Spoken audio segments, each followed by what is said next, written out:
What's up guys? Adi di sini. Ini ada Abraham, Yuda, Lili Pali. Manggilnya apa, Pak? Kalau aja yang enak ya. Oke, kita panggil Bung Yuda aja deh. Bung Yuda lebih akrab. Bung Yuda ini adalah tamu kita hari ini. Jadi hari ini kita bakal bahas tentang kondisi bisnis di masa COVID-19, khususnya bisnis fitness center ya, bisnis kebugaran. Karena Abraham lagi, Yuda ini adalah salah satu manajer ya, apa sih ngomongnya? Owner ya, oke, owner atau pengelola pusat kebugaran yang ada di daerah Jimbaran, namanya Bali Fitness Village. Siapa sih yang nggak tahu Bali Fitness Village?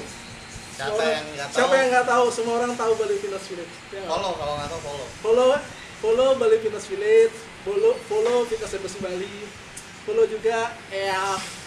Nggak usah ya, itu nggak penting. Oke, jadi Bung Yuda ini selain manajer pengelola Bali Fitness Village juga salah satu founder dari Aksi Indonesia. Aksi Indonesia itu adalah Asosiasi Calisthenics dan Street Workout Indonesia. Asosiasi Calisthenics dan Street Workout Indonesia. Bagi yang nggak tahu apa itu Aksi Indonesia, bisa follow langsung. Kalian pengen tahu kegiatannya apa aja, langsung follow Aksi Indonesia. Jadi Bung Yuda dan termasuk saya juga beberapa orang pelaku bisnis fitness atau kebugaran di Bali lagi pusing loh. Pusing banget. Karena COVID-19 mungkin sejak hampir 2 bulan ya. Hampir 2 bulan fitness dan segala kegiatannya itu di Bali sedikit berkurang. Bahkan beberapa gym juga ada yang tutup. Bali Fitness Village gimana, Pak? Kondisinya, Pak? Sudah tutup dari tanggal 16 April. Tutup dari 16 April. Member gimana, Pak? Membernya karena enggak, maksudnya kan tutup nih. Membernya bingung mau latihan di mana, terus masih banyak yang. Kenapa bingung, Pak? Karena setahu saya kan di Bali banyak gym nih, Pak ya. Di Bali itu banyak gym, banyak yang keren juga. Kenapa member bingung tuh? Kalau saya jadi member Bali Fitness Village, tutup, mending ke gym lain aja. Kenapa mesti dipaksain banget? Ya, Pak. Tolong, Pak. Gimana, Pak? Bali Fitness Village itu beda, Bos. Bali Fitness Village itu beda. Guys. Karena bukan cuman lu latihan doang di sini, tapi kita lebih bisa sharing as a family juga. Terus pola latihannya tuh lebih fun, serius tapi fun. Tapi fun. Nggak semua gym bisa kayak gitu. Biasanya gym tuh fitness center yang lain biasanya udah punya tagline kalau mereka tuh hardcore. Jadi orang juga rada males buat latihan ke sana, apalagi kalau lo masih baru-baru latihan satu Juli. Tapi kalau di sini lo semua fitness level bisa, terus nggak ada aura intimidasi sama sekali. Jadi kayak itu, Pak, penting, Pak. Karena saya masuk gym takut, Pak, badan orang gede-gede, Pak. Saya kecil. Itu sih kenapa yang membedakan Bali Fitness Village. Makanya banyak yang kangen kalau Bali Fitness Village tutup ya. Tapi kita hari ini diskusinya bukan khusus Bali Fitness Village nih. Kita mau ngomongin tentang kondisi sebenarnya perlu nggak sih gym itu tutup kalau COVID-19 ini, karena ada dua pilihan nih. Maksudnya banyak gym yang masih buka di awal-awal COVID, mereka tetap buka. Terus banyak juga yang akhirnya presiden bilang batasi kegiatan langsung tutup. Kayak Bali Fitness Village kayaknya habis arahan presiden langsung tutup ya. Nah, perlu nggak sih, Pak, kalau menurut Bapak Yuda ini gym itu tutup di masa kayak gini, gimana sih, Pak? Perlu nggak? Kalau dibilang perlu, karena itu juga himbauan dari pemerintah ya, jadi mending ditututin. Karena gym juga salah satu tempat yang ramai. Kita nggak tahu klien kita itu carrier apa enggak, karena si COVID-19 ini kan katanya udah lu bisa bawa tanpa menunjukkan gejala. Orang sehat sama orang sakit nggak ketahuan ya? Udah nggak ketahuan. Jadi bisa aja salah satu klien gym lo ternyata positif COVID, carrier, terus latihan di gym, terus nggak ada yang tahu. Walaupun udah ada langkah pencegahan, terus tiba-tiba gym lo bisa jadi tempat penyebaran. Malah nggak bisa tutup, nggak bisa buka-buka lagi nanti. Nggak bisa buka-buka lagi. Mending tutup dulu. Cuman ya kalau misalnya ada beberapa gym lain kayak masih buka, ya sebenarnya up to mereka juga sih. Karena mereka juga perlu biaya untuk operasional. Nah itu Maksudnya, masalah nggak bisnis semua- itu sendiri ya, nggak semua gym bisa bertahan tanpa buka. betul. Oke. Jadi juga miracle juga. Oke.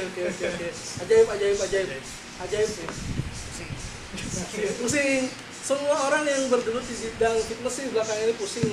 Kemarin saya sempat ngobrol sama teman-teman salah satu pelaku kebugaran juga, mereka lagi pengen lagi bagus-bagusnya malah, lagi bagus-bagusnya akhirnya ada COVID, turun lagi, kasihan juga.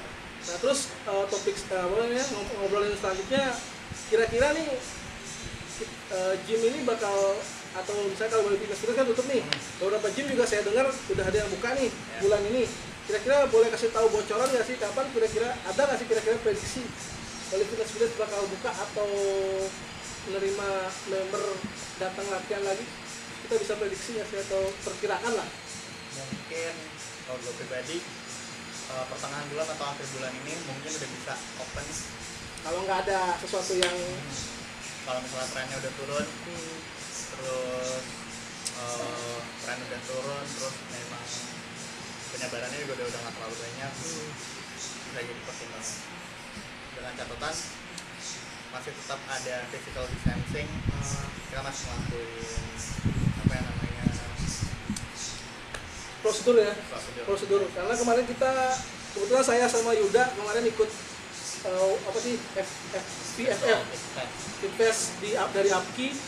APKI kalau yang nggak tahu APKI bisa cek follow APKI _Indonesia itu untuk nambah pengetahuan kalian tentang dunia personal training atau dunia fitness dan dunia kebugaran Indonesia.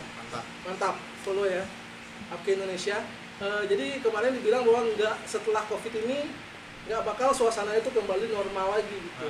Jadi tentu kayaknya kita sebagai pelaku bisnis fitness juga kayaknya harus memutar otak sih Pak ya, benar nggak sih Pak?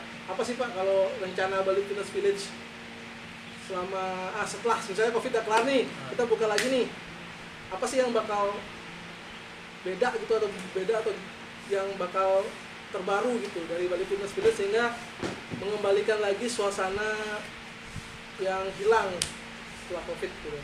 Kira-kira kita atau apa sih yang kita bisa lakukan Pak?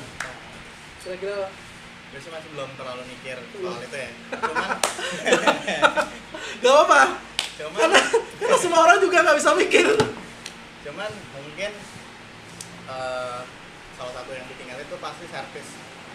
Kita lebih perhatian soal gym, kebersihan alat-alat gym yang biasanya mungkin cuman paginya doang dibersihin, pagi sore, malam juga. Jadi sebelum tutup kita juga bersih-bersihin lagi. Dan itu satu, kebersihan.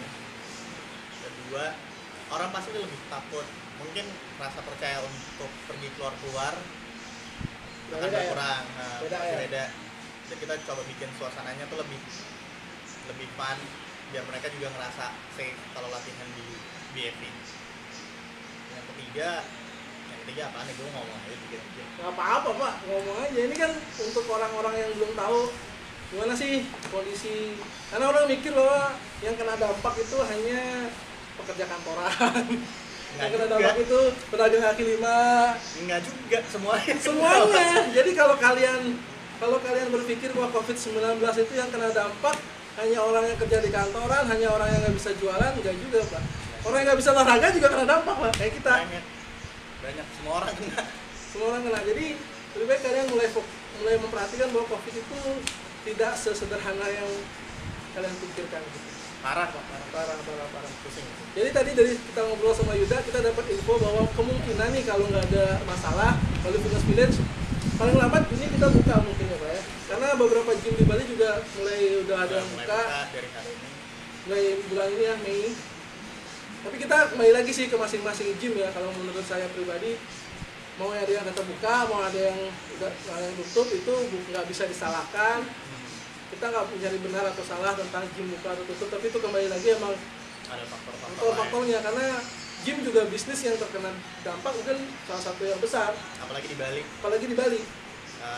Maksudnya Bali banyak pariwisata, maksudnya industri utamanya Pariwisata. pariwisata. Dan biasanya gym-gym kita itu, Hmm. gym-gym yang operasi di Bali itu biasanya juga turis banyak, Ah, ya, benar. banyak kontribusi, jadi nggak bisa di Sama. Jadi kalau ketika Sama. pariwisata Bali kena dampak, ada anjing. Kalau industri pariwisata kena dampak, gym juga kena dampak di Bali. betul. Itu tentang kondisinya sendiri. Nah, Bapak